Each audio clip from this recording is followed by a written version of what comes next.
welcome to another episode of RPC, and today we're going to be taking a look at the PTR91 rifle. And now, this PTR91 here, it's clearly a clone of a G3 HK91 style rifle, or battle rifle, I should say. So, PTR Industries is actually the manufacturer, American manufacturer that makes these guns, and the PTR stands for Precision Target Rifle. They have a fantastic product here that I have a lot of experience with, and I love this rifle, I should say. But we're gonna do a slight review, a brief review on what the rifle brings from the factory, what it doesn't. In this case, this particular one was purchased from Atlantic Firearms, and it was their FDE model, so it just has that Cerakote coating in tan. As you can see, well, I have added a few features of my own. So as we usually do here, we're going to start from butt to tip. And as you can see, for example, here, the stock that we have on our PTR91, in this case, is the standard G3 HK91 stock. The only difference is that I drill holes through the stock in order to add a chit wheel to it. So depending on the scope you put on it, it is pretty hard to get your any kind of chick support up there. What you look down the sights in this case here, well, as you can tell, how low the standard stock is, which is designed specifically to look through the iron sights. Now, when you add any kind of optic and you want any kind of chit wheel to it, you want to make sure that you add some kind of either a modified stock, or you modify the stock yourself, like I did, in order to reach that sight. Now, again, this rifle is safe and clear. There's no round chamber, but we'll check it anyways, because we do that all the time here. And from there, we go to iron sights. Again, these are very traditional, very classic style, MP5 style, G3 style drum sights, where like you can go from the standard V aperture on the back. It gives you 100 yards, and then from there you progress to 200, 400, etc. Combined with the little front post here, which, as you can see there, I have kind of covered with that netting because I do not use the iron sights on the rifle. Now, moving out from there, you have the stock here, which is retained with these two retaining pins right here. So this little pins come off really easily without any kind of tools or anything, and they give you access to not only to remove your stock, but be able to remove your firing group as well as the rifle's buffer. Now, the buffer on the PTR91, the standard factory PTR91, it offers a pretty heavy type of recoil. So in this particular one, I took off the buffer and the trigger, because that's another thing we're going to talk about. But in this case, we're talking about the buffer. So I took the buffer out and the trigger and sent it over to this gentleman up in Colorado, and I'll post his name on the link here. But he did a fantastic job of working on the buffer and the trigger, and that way he ended up reducing about 40% of the recoil that's felt on the rifle, as well as triggers on PTR91s or G3 style rifles in any way, shape, or form are they're pretty bad. They're pretty bad. They have about a 12-pound pull. It's really long. It has a very ugly break. The reset is kind of long. So what he did basically, he modified the trigger for me. Trigger is beautiful right now. It's as clear as glass, and I hope you guys can hear it. But I mean, you can see how clear that break will be here. It's like really short, nothing. Now my scale captures the trigger at about 4.5 pounds, and is 100. I mean, it's 100% better than it used to be from the factory trigger. So that's another thing, that if you decide to go over to PTR91 or Atlantic Firearms, whatever website you want to buy from, and purchase one of these babies, just make sure that yeah, your buffer and your trigger will be one of those things that I will highly recommend you get modified. And if I recall correctly, the gentleman's name is Bill Springfield. He's really good. He's a master of anything HK. So thank you, Bill, for everything you did there. Now going from there, we have I have this is not the standard G3 pistol grip. In this case, this is a Magpul pistol grip that's designed specifically for G3. As you can see there, suits really nicely. Going from there, we have our safety. Now our ergonomics on the PTR91 are a little tricky here. So it is quite hard, and I mean I understand this one's painted, so it may be a little harder than usual. Now, as you can see here, so the PTR91, the safety lever here, the safety selector, the fire selector, it's on this side of the rifle, so it comes with only right-handed controls. These controls are not the best when it comes to ergonomics. They're kind of hard for you to like not to take off safe, because honestly, to take it off safe is quite easy there with your thumb. The rifle was kept originally from PTR91, from PTR Industries. I'm sorry.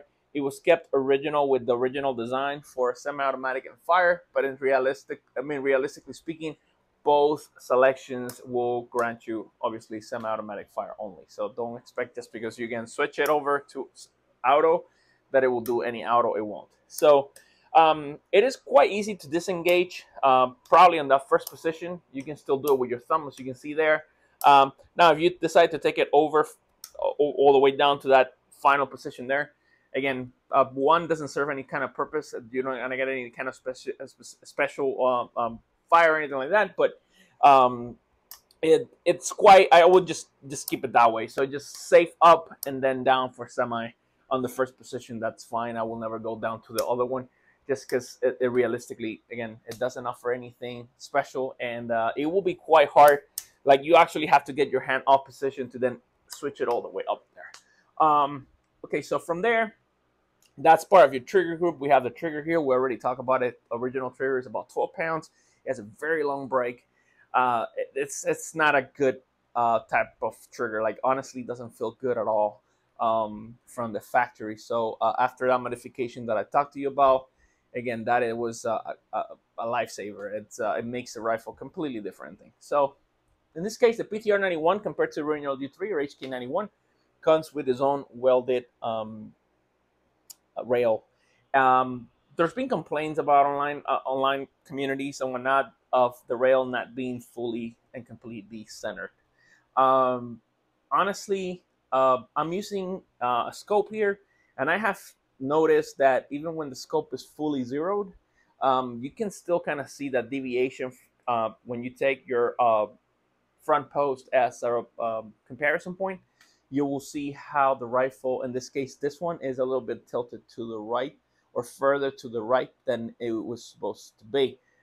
Again, no big deal there. I'm using a sight, so not a big problem there. I mean, I had tested the rifle not only with this, but also with like this EOTech magnifying combo, and it works just fine. So no big issues there.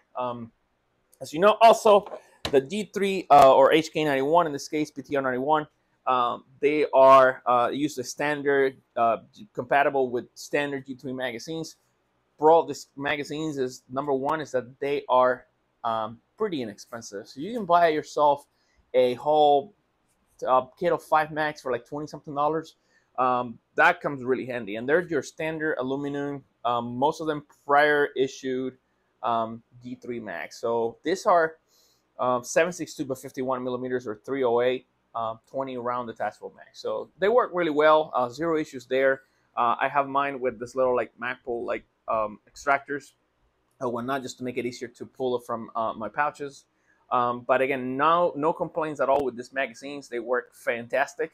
And as I mentioned before, they're actually pretty cheap compared to all the magazines out there. So now from there, obviously we have here something that is not very standard in your PTR91 from the factory. In this case, this is a fully floating aluminum rail. I can put the link down in the description if you guys have one and you guys are interested in looking at. This one in this case is an M-lock, and I have it with some little covers here. I have a Magpul FDE grip just to make sure that I can handle the rifle better when it's not positioned for mid-range shooting. That's kind of what the purpose of this rifle is for me. I use it for targets anywhere from 300 up to like maybe 500, 600 yards.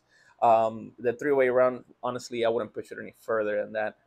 Again, uh, one thing to consider also, guys, that I used to attempt to keep my rifles.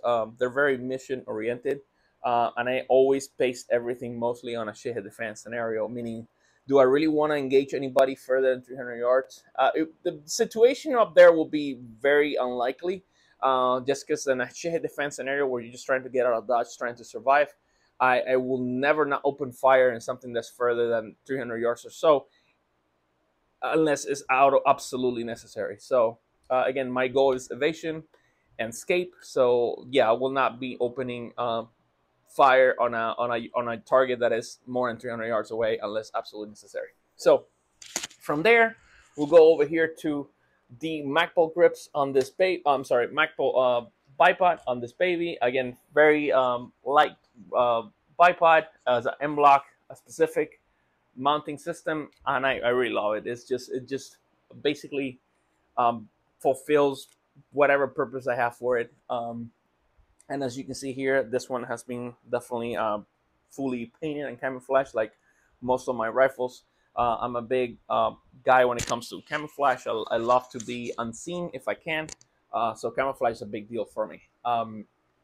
Uh, Other than that, I mean, nothing fancy, just a little mesh here and there just for like camouflage purposes. And I purchased this small little sling for it, which actually works pretty well. I don't think it's a name brand sling, and I'll post the link down in the description, guys, for you.